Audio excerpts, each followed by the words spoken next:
there, what's up? So, I'm on my way to the vet now. Kasama ko dito si Dollar. Can you see Dollar there at the back of the car? Say hi, Dollar. So, we're on our way to the vet now. Tapos, after that, I'm just going to bring Dollar back home. Then, punta ako ng town center kasi nagka-pimple ako. Fudge! So, kailangan kong i-pimple injection yan agad para mawala siya. So, that's my secret. Usually, don't prick your pimples pag may ganyan na parang inflame siya sa loob. Pa-injection nyo agad. Actually, marami namang mga dermang gumagawa yung pimple injection lang para wala na masyadong damage na magawa sa mukha nyo. Then, after that, I'm just going to walk around the mall, buy the stuff I need. May mga listahan ako na kailangan kong bilhin today. Then, after that, magbabasa ako sa coffee shop, grab snack siguro, and drink. Then, tingnan natin kung anong gagawin ko after. Mag-chill na lang tayo. Pero, I haven't eaten my lunch yet. Wala na talaga sa oras yung kain ko because of the need for sleep. Grabe talaga. But anyway, off days, so makakatulog tayo, makakapahinga tayo ng mas okay ngayon. Kaya samahan niyo ako today at i-enjoy natin ang araw na to.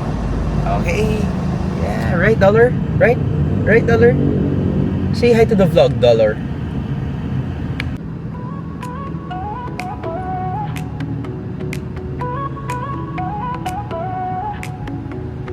Sun's up high in the blue sky, warm sand beneath my... Hey, Dollar, look here. Can I see your new cut nails? Dollar? Can I see? Can you see? Wow, so cute. So pogi naman, my little boy. Pogi little boy ko. everywhere. Ooh, ooh, ooh, ooh. Sun-kissed days and starry nights, memories in the making. Beach fun.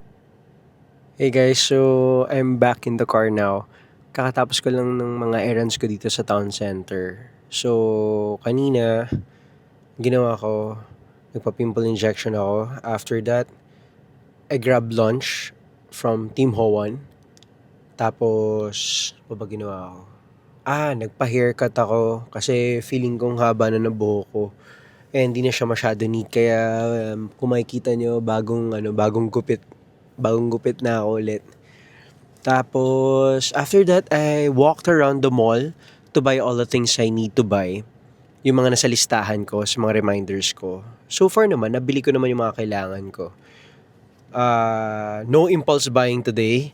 So, yun ang dapat nating iwasan.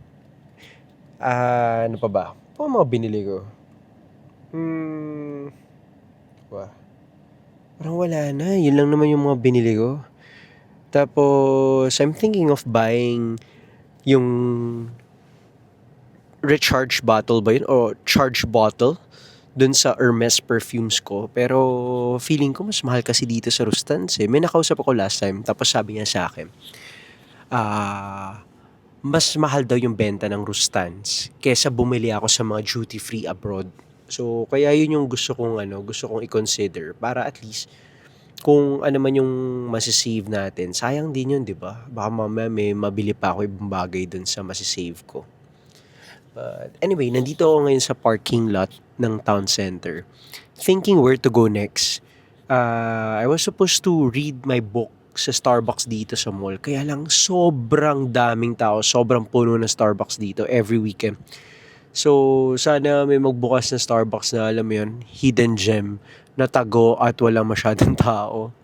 At yung alam mo yung may nature view, yung mga ganun, yung mga gusto kong puntahan. Yung parang maganda yung ambience talaga at makakabasa ka, tahimik.